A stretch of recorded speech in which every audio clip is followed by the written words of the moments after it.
اکثر ہم یہ بھی کہتے ہیں بھائی نماز سوری کی کہتے ہیں. ہمارے تبلیغی والے بھائی جب دعوت دیتے ہیں نا بھائی آؤ نماز کی طرف، تو ان کو اکثر لوگ یہ تانا دیتے ہیں نماز سوری کی. ہاں صحیح بات ہے، نماز ہی سب کچھ نہیں ہے. اسلام ایک پیکیج ہے، کمپلیٹ پیکیج ہے. اس پیکیج کے اندر نماز بھی ہے، بالکل صحیح ہے. مگر نماز بنیادی ایک ستون ہے دین اسلام کا. اگر یہ تھامے نمو اس نا ات کڑت، آپ سمجھ لیجیے اوپر جو عمارت ہوگی نا سہ آسہِ نہٕ تِژھ چاک چوبند کہین حظ، سہ ہیٚکہِ کُنہِ تہِ وِزِ پتھر پٮ۪تھ حظ. چنانچہ سٲنِس قرآنس منٛز چھُ نماز ہٕنٛدِ حوالہٕ وننہٕ آمُت کہ ان الصلاۃ تنہا عن الفحشاء والمنکر. یعنی نماز جو ہے یہ انسان کو فحش کاموں سے، برے کاموں سے، برے حرکات سے بچاتا ہے. اس کا مطلب یہ ہوا جس شخص نے نماز نہیں ادا کی، جو شخص نماز سے غافل ہوا، قریب امکان ہے بلکہ بہت زیادہ امکان ہے کہ وہ شخص فحش کاموں میں ملوث ہوگا، منکرات کے اندر ملوث ہوگا. ابھی میں نے آپ کو مثال کے ذریعے سے یہ بتا دیا. ہم نے اسی گروپ کے اندر ایک سینسس کی، ایک سروے کی. وی فاؤنڈ لیس دین 10% لوگ نمازوں کا اہتمام کرتے ہیں. اینڈ آئی فردر سیڈ یہی حال باہر کی دنیا میں بھی ہے. اگر کسی مسجد میں 100 آدمی وہاں پر رجسٹرڈ نمازی ہیں، مسجد مز لکھت آسان لسٹ یت مسجد ست کٔژ کل چھ، تمو مز مسا مسا اگر 100 کل چھ 4 کل 5 کل میکس 10 کل نماز پران حظ. اور پھر اگر ہم دیکھیں گے فجر کی نماز اور عشاء کی نماز کا حال، تحت مز 4-5 تہ آسان. It is so unfortunate. رسول اللہ صلی اللہ علیہ وسلم کے دور میں اگر کوئی شخص نماز سے دور رہتا، وہ مسجد میں اپنے مسلمان بھائیوں کے ساتھ نماز ادا نہیں کرتا تھا، تمس شخص خدش گژھان لاحق خبر بہ ما منافق ڈکلیئر کرنا. کیونکہ رسول اللہ صلی اللہ علیہ وسلم کے زمانے میں اگر کوئی شخص نماز سے غافل رہتا اسے ڈکلیئر قرار دیا جاتا کہ یہ منافق ہے. اسی لیے جو پکے منافق تھے نا وہ بھی نماز پڑھتے تھے. مطلب یم یژھان ٲسۍ کہ أسۍ دمو مسلمانن دھوکہ، أسۍ ہسا چھو مسلمان، مگر ٲسۍ تم منافق، ٲسۍ تم پتہٕ کِنۍ بیٚیہِ کینٛہہ کٲم کران. تم تہِ ٲسۍ just to keep their argument intact, تم تہِ ٲسۍ نماز. سٲنِس ٹٲٹھِس نبی صلی اللہ علیہ وسلم اوس پاے کہ نہیں یہ اصل میں منافق ہے، اب یہ دکھاوے کے لیے ہمارے ساتھ نماز. ایک حدیث میں رسول اللہ صلی اللہ علیہ وسلم نے فرمایا کہ بندے کے کفر اور اسلام میں نماز حائل ہے. یعنی ایک طرف سے کفر ہے، دوسری طرف سے اسلام ہے، بیچ میں کیا ہے؟ بیچ میں دیوار جو ہے یہ نماز ہے. اگر یہ دیوار اٹھ گئی نا اب یہ اس کا اسلام اور اس کا کفر یہ ایک ہی بات ہے، اس کی حیثیت it's one and the same. آج ہم دیکھتے ہیں کہ مساجد کے اندر ہم کتنی زبردست انویسٹمنٹ کرتے ہیں، کتنا پیسہ لگاتے ہیں، ختم بند کرواتے ہیں، پلنگ کرواتے ہیں، اے سی لگاتے ہیں، بڑھیا میٹنگ لگاتے ہیں، حمام لگاتے ہیں. ایسی کوئی بھی فیسلٹی نہیں ہے جو ہم مسجد میں نہیں لگاتے ہیں. بٹ ایسی مساجد کا کوئی مطلب ہی نہیں ہے. اس مسجد چھنہ کانٛہہ حسرئی، بلکہ اس طرح کی مساجد جو ہم تعمیر کرتے ہیں نا کل کو آئی تھنک اللہ تعالیٰ تل یہ مسجد یہ گیس بتس دیڑت. آپ نے میرے نام پر تو گھر بنا دیا، لیکن اس گھر کا جو مطلب تھا، جو ویلیو تھا، وہ آپ نے برقرار نہیں رکھا. یہ مسجد سب سے پہلے نمازیوں سے بری رہنی چاہیے تھی، اور ایسے نمازی آئے گھن کی. آج دیکھو لوگ 3 منزلہ بڑی بڑی وسیع عریض مساجد بناتے ہیں، لیکن نمازی چندی ہوتے ہیں. بھائی ایسی مساجد کا کیا کرنا ہے ہمیں؟ ایسی مساجد سے لاکھ درجہ بہتر وہ مسجد ہے جو اگر کسی تن شڑ کی بنی ہو نا لیکن نمازیوں سے بھرپور ہو، نمازیوں سے آباد ہو.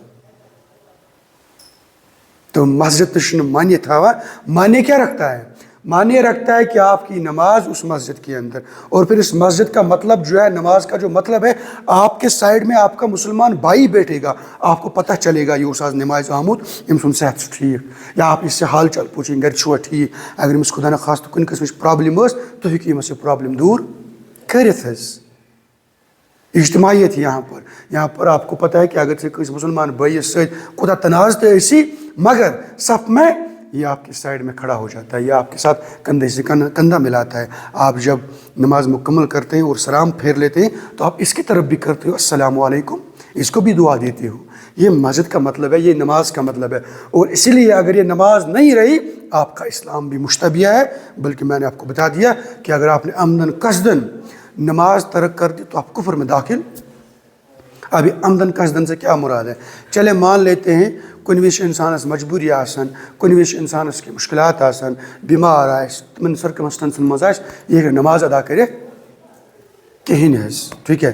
لیکن کان شخص یہ برابر اکس ہفتس نماز نے پرمچ، ایک ہفتے اس نے برابر نماز نہیں پڑھی، اور پھر کوئی ایسا ہے جس نے مہینوں بھر نماز نہیں پڑھی، یا اس نے مسجد کن گمت جسٹ باقی لوگوں کو دیکھ کر اس شاید عیز دعا یا جمعہ دعا نماز پڑھنے گھسن ہے، مگر سگری نماز، کیا ایسے بندے کو ہم نہیں کہہ سکتے یہ منافی ہے، یہ کفر ہے، یہ کفر کے اندر داخل ہو گیا، اللہ تعالیٰ بچائے۔ اکثر ہم یہ بھی کہتے ہیں بھائی نماز چا سوری کی، کہتے ہیں ہمارے تبلیغی والے بھائی جب دعوت دیتے ہیں نا بھائی آؤ نماز کی طرف، تو ان کو اکثر لوگ یہ تانا دیتے ہیں نماز چا سوری کی۔ ہاں صحیح بات ہے، نماز ہی سب کچھ نہیں ہے، اسلام ایک پیکیج ہے، کمپلیٹ پیکیج ہے، اس پیکیج کے اندر نماز بھی ہے، بالکل صحیح ہے، مگر نماز بنیادی ایک ستون ہے دین اسلام کا۔ اگر یہ تھامے نمو اس نا ات کڑت، آپ سمجھ لیجیے اوپر جو عمارت ہوگی نا ساس نے تس چاک چوبن کہیں حظ، سے کن تمس پتھر پتھ حظ۔ اس لحاظ سے میری گزارش رہے گی پہلے اپنے آپ سے، اس کے بعد تمام لوگوں سے، آپ سے بھی، کہ نماز جو ہے اس کا خاص اہتمام کریں، اس کا خاص خیال رکھیں۔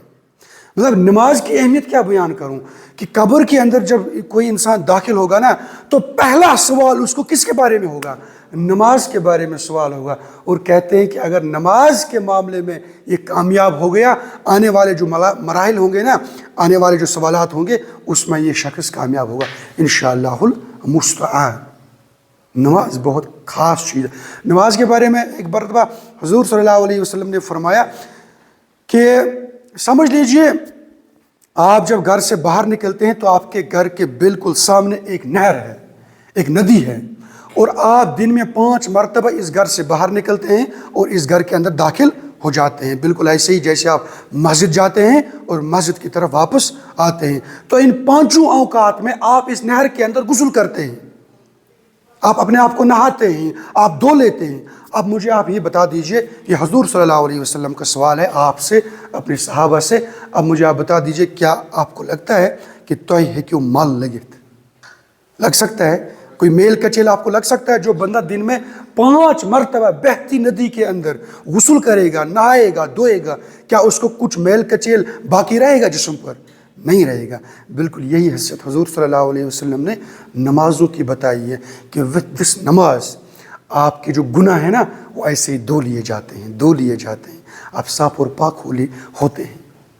نماز کے بارے میں ایک جگہ اور فرمایا حضور صلی اللہ علیہ وسلم نے کہ ایک نماز اور دوسری نماز کے مابین اگر آپ سے کوئی بھول چوک ہوتی ہے نا، کوئی خطا ہو جاتی ہے، تو وہ جو خطا ہوتی ہے نا وہ اس نماز کی وجہ سے دھو لی جاتی ہے، معاف کر دی جاتی ہے۔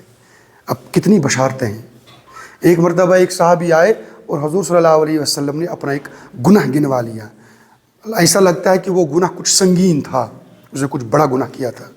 تو حضور صلی اللہ علیہ وسلم نے پہلے اگنور کیا، اس کے بعد اس شخص سے کہا جا نماز پڑھو، یعنی کہ نماز جب آپ پڑھتے ہیں نا، آپ نے پیچھے جو گناہ کیے ہوتے ہیں نا یہ کفارہ بن جاتے ہیں، اس کی وجہ سے آپ کے وہ گناہ معاف ہو جاتے ہیں۔ یہ خاص بات ہے نماز کی، تو اس لحاظ سے نماز کا خاص اہتمام کرنا چاہیے۔